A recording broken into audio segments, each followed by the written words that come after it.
México ha quedado eliminado de la Copa del Mundo y hoy en Fuera de Banda hablamos de ese fatídico partido frente a Inglaterra. Comenzamos. Vamos a repasar un poco de cómo venían ambos equipos antes de este partido. Y es que México llegaba después de vencer a Ecuador por marcador de 2-0 en el Estadio Azteca en la fase de 16avos de final. Mientras que la selección inglesa había venido de atrás para remontar a la República Democrática del Congo un 2-1 final, con el que se clasificaron a esta ronda. Un partido que ya muchos sabíamos que iba a suceder. Es decir, si tú desde el sorteo veías las posibilidades que tenía México y todo apuntaba a este duelo entre México e Inglaterra en el Estadio Azteca, como la fase final para que México lograra romper la barrera de los octavos de final y avanzar 40 años después a los cuartos de final de la Copa del Mundo. No fue así, el resultado fue adverso para el equipo mexicano que terminó perdiendo por marcador de 3-2. Pero el día de hoy vamos a hablar un poco del partido y que platiquemos un poco de las que para mí fueron las claves que terminaron por destruir los sueños del equipo de Javier Aguirre. Bueno, en este video nos centraremos para platicar sobre la selección mexicana, así que repasemos el 11, que es el mismo que utilizó frente a Ecuador. Tala Rangel en portería, César Montes y el futbolista Johan Vázquez en la central, lateral derecha para Jorge Sánchez, lateral izquierda para Gallardo, el centro del campo con Lira, Romo y Mora, y adelante el Piojo Alvarado, Julián Quiñones y Raúl Jiménez.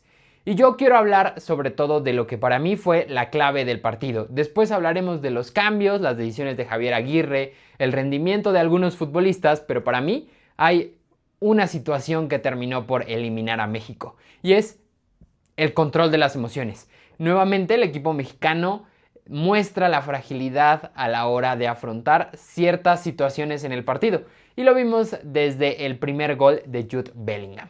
México estaba dominando el partido, tenía la pelota y estaba generando ocasiones, y en la primera que logra salir el equipo inglés termina anotando Jude Bellingham un remate dentro del área, una jugada bastante bien construida por el equipo inglés que terminó centrando Kane y rematando Bellingham, demostrando todas esas cualidades de llegador que ya hemos visto muchas veces con Inglaterra y con el Real Madrid.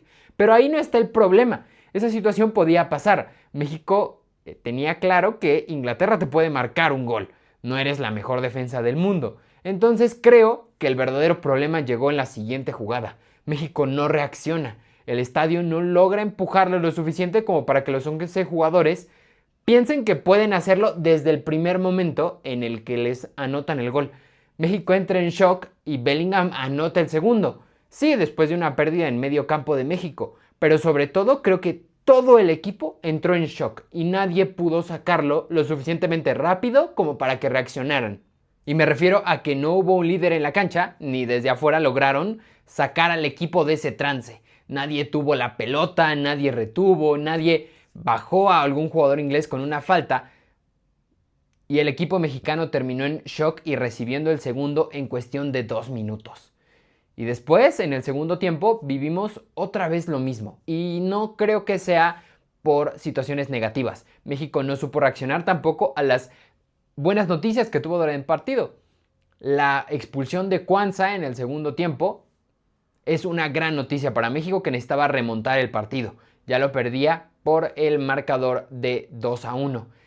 ¿Y qué es la siguiente jugada? El penal que le comete el Tala Rangel a Anthony Gordon en el área. Y no quiero individualizar el partido o estas dos acciones en errores puntuales de los futbolistas. Creo que es más un problema mental. México terminó pensando en que lo iba a lograr, en atacar y conseguir ese gol, en lugar de protegerse en esa segunda ocasión. Y en el primer tiempo no supo reaccionar a ese gol, no supo levantarse a tiempo como para poder responder los ataques ingleses. Le pasó 2 veces en el partido y terminaron costando muy caro esos 2 errores, esas 2 faltas de concentración y problemas emocionales para un equipo que sí, por momentos durante esta Copa del Mundo nos mostró que era muy emocional, que el estadio lo lograba contagiar lo suficiente como para mostrar un fútbol que nunca vimos durante el proceso mundialista. Y aquí nos pasó factura.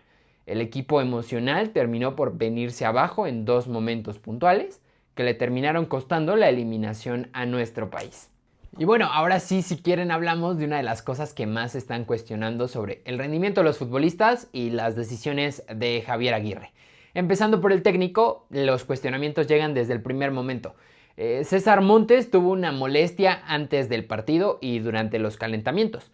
Empezó el partido y se resintió de esa misma molestia. Javier Aguirre decidió mantener al futbolista los primeros minutos del partido y tuvo que quemar un cambio al medio tiempo, cambiando a César Montes por Edson Álvarez. Y hay muchos que están criticando la decisión de elegir a Edson por delante de, por ejemplo, Israel Reyes, otro futbolista que ya se desempeñó en esta Copa del Mundo como defensor central y lo hizo bastante bien.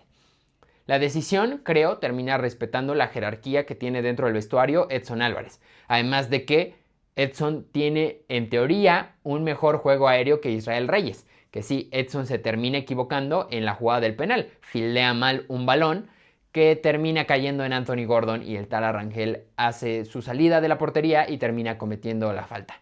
Pero creo que esa es la primera decisión cuestionable, el que Javier Aguirre no haya terminado por cambiar a César Montes antes del partido. Creo que le convenció más que el equipo mexicano tuviera un shock tan importante como perder a su capitán en el minuto 1 del partido y decidió confiar en que el futbolista podría rendir algunos minutos. Y al final tomó la decisión de elegir a Edson por encima de Israel Reyes.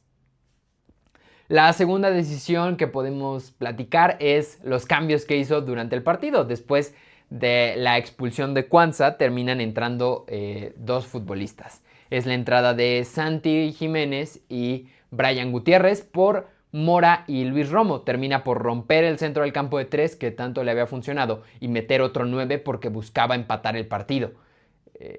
Y entra Brian Gutiérrez por Mora, un cambio que ya había hecho incluso durante el partido contra Ecuador y que, recordemos, Brian Gutiérrez empezó este torneo como el titular en esa posición. No era un cambio raro y Brian Gutiérrez venía en muy buen ritmo, pero no le sirvió en este partido y dejó mucho que desear. Sobre todo creo que tuvo muy poco la pelota en esos momentos finales. Y el cambio de Santi Jiménez termina por ser muy cuestionado por las jugadas que tuvo. Se termina lesionando en la última jugada del partido y tiene que dejar al equipo con uno menos porque ya no había cambios después de torcerse el tobillo en una jugada con Jet Spence. Creo que el momento de Santi era bastante malo, lo vimos durante otros partidos en los pocos minutos que tuvo y terminó por entrar y no marcar la diferencia para México. Es de esas cosas que si Santi termina por meter alguna jugada, estaríamos hablando de que Javier Aguirre logró reconectar al mejor delantero mexicano, uno de los mejores delanteros mexicanos para la siguiente ronda y le termina dando el pase a México. Pero no fue así y por eso se está cuestionando esta modificación.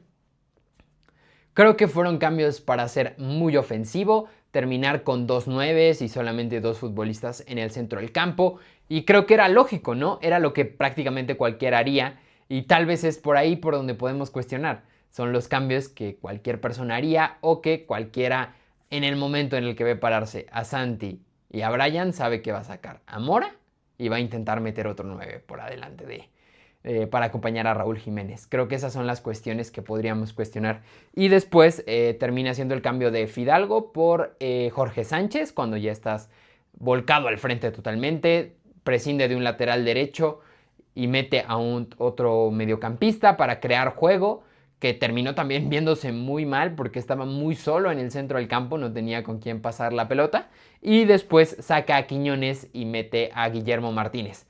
Yo soy de las personas que defendía o entendía más que defender la convocatoria de Guillermo Martínez, sobre todo porque en el fútbol de selecciones es un fútbol muy de contextos y de momentos. Necesitas especialistas. Es un torneo corto en el que los equipos no pueden crear muchos mecanismos, las convocatorias van cambiando y tienes que traer a futbolistas que te sirvan en escenarios concretos. Y Guillermo Martínez era eso, un futbolista que te podía servir en ese contexto de partido en el que terminas metiendo centros porque te estás quedando sin ideas.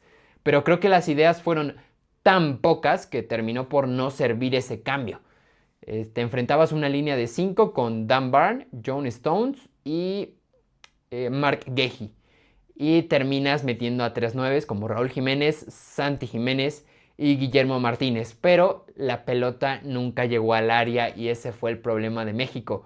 De verdad era a veces desesperante ver cómo terminaba el Piojo Alvarado con la pelota en banda derecha intentando sacar o crear un espacio frente a Jed Spence para lanzar el centro.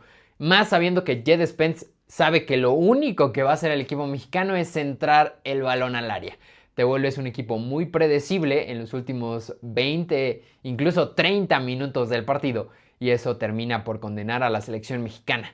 Creo que sí hay algunas situaciones que podemos reprochar, tal vez que entraran otros futbolistas que pudieran crear más juego, pero creo que terminó por confiar en que ese plan de Guillermo Martínez, Raúl Jiménez y Santi Jiménez en el área fuera a producir algo. Situación que nunca llegó y más bien se terminaron por estorbar dentro del área de sus futbolistas. Y creo que aquí termina el camino de México durante este mundial. También termina la etapa de Javier Aguirre al frente de la selección. Una etapa que fue más exitosa de lo que yo esperaba. La verdad, la decisión de nombrar a Javier Aguirre por tercera vez en la selección mexicana como entrenador fue bastante cuestionada y con bastantes argumentos por lo que había pasado en las últimas dos etapas, pero creo que terminó por sorprendernos. Inicia también un proceso nuevo con Rafa Márquez a partir del día de ayer como nuevo entrenador de la selección mexicana y creo que todos estamos un poco ilusionados por cómo fue el partido. Fue un mundial muy similar, demasiado similar a lo de Brasil 2014. Tal vez haga un video al respecto de eso, de cómo tenemos que aprender de lo que pasó en Brasil 2014 para que no se vuelva a repetir en el próximo mundial. Es decir, que el efecto que tuvo Brasil 2014 logre materializarse en algo más que lo que fue Rusia 2018, que esta vez México sí tenga un proyecto y las cosas cambien para el desarrollo de ciertos futbolistas. Veremos qué pasa con el futuro de algunos. Yo creo que por lo menos 3 cambiarán de equipo gracias a este mundial. Johan Vázquez, Mora y Lira creo que mostraron estar en un nivel superior al que se encuentran hoy en día. Pero bueno, ya tendremos tiempo de platicar esas cosas. Hoy y estos días son bastante tristes para las personas que nos ilusionamos con esta selección mexicana. Pero bueno, la vida continúa y ya estamos pensando en los próximos partidos que tendrá la selección mexicana. Así que bueno, nos despedimos de este video y de este mundial de la selección mexicana. Muchas gracias por ver este video.